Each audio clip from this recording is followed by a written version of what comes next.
તમારું હાર્દિક સ્વાગત છે અને આજે અમે જઈ રહ્યા છીએ જસદણ, તો ત્યાંનો તમને બતાવીએ નજારો. તો ચાલો કન્ટિન્યુ. તો અમે હજી ઘરેથી જઈ રહ્યા છીએ જસદણ.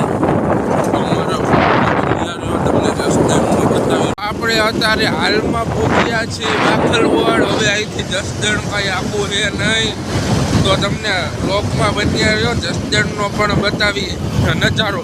અને આપણો ભાઈબંધ ડ્રાઇવિંગ કરે છે. અહીંયા આપણને લાગે છે બી, કેમ કે આગે છે 150 હોન્ડા પેશન પ્રો ભાઈ.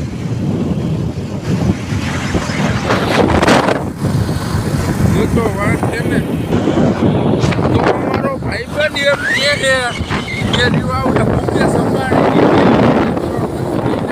50 વર્ષ પહેલા એક ખાલી 50 રૂપિયા હતા.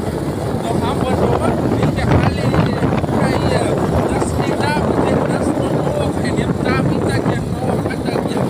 કે એવી રીતે કરોડપતિ બન્યા. તો તમે કોમેન્ટમાં કહી દો કે આવડી આ વાત સાચી છે કે ખોટી છે. તો ચાલો હું તમને જસદણનું બતાવું લોકેશન. બ્લોકમાં કન્ટિન્યુ બન્યા રહીજો.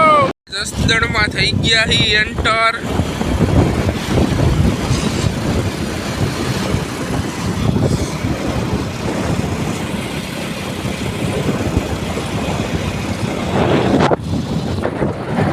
જસદણનો બગીચો છે, જોઈ લીજો તમે, જોયો હોય તો. બાકી તો રાજા ભાઈએ તો જોયો જ હશે. લારીની બધું એ આપણે અહીંયા જસદણમાં જૂના બસ સ્ટેન્ડે એન્ટર થઈ ગયા છીએ. તો હવે આપણે અહીંયા એક થોડુંક કામ છે, એવડું આપણે ટૂંકમાં એક ભાઈબંધ આવે છે એવડા એ ભાઈ પતાવી લઈ અને અહીંથી આપણો બ્લોગ પૂર્ણ કરી. તમે વ્લોગમાં કહેતા જઈજો કોમેન્ટમાં કે અમારો વ્લોગ કેવો લાગ્યો, અને લાઈક અને સબસ્ક્રાઈબ કરવાનું ભૂલતા નહીં. તો ચાલો.